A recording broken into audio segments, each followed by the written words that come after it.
Smo 4 umetnice, slikarki, igralka in fotografinja. Svoje talente smo želeli izraziti v čipki, povedo dekleta. Želeli smo predvsem pokazati čipko na drugačen način, torej v umetnosti, ne samo kot razstavni eksponat in pa prtiček.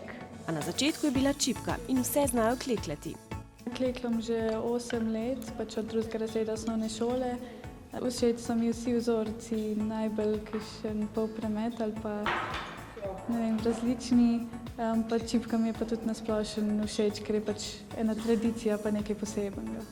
Skupaj z Niko sta čipko vključili v svoje slike. Maja pa je s svojim talentom za fotografiranje čipke upodobila na fotografijah in v filmu. V filmu smo hoteli povezati čipko in življenje, predstavitev in povezavo čipke in življenja od začetka do konca. Agnes je glavna igralka v filmu, ki je, tako kot celotna razstava, nastaja več mesecev. Dekleta pa že razmišljajo o prihodnosti čipke. V prihodnosti se bo čipka zagotovo še uporabljala v modi, pa mislim, da veliko več v arhitekturi. Naprimer, Manca Hlin je svojo čipko upodobila kot predelno steno. Z razstavo želijo pritegniti predvsem mlade in dokazati, da čipka je in bo del njihove preteklosti in prihodnosti.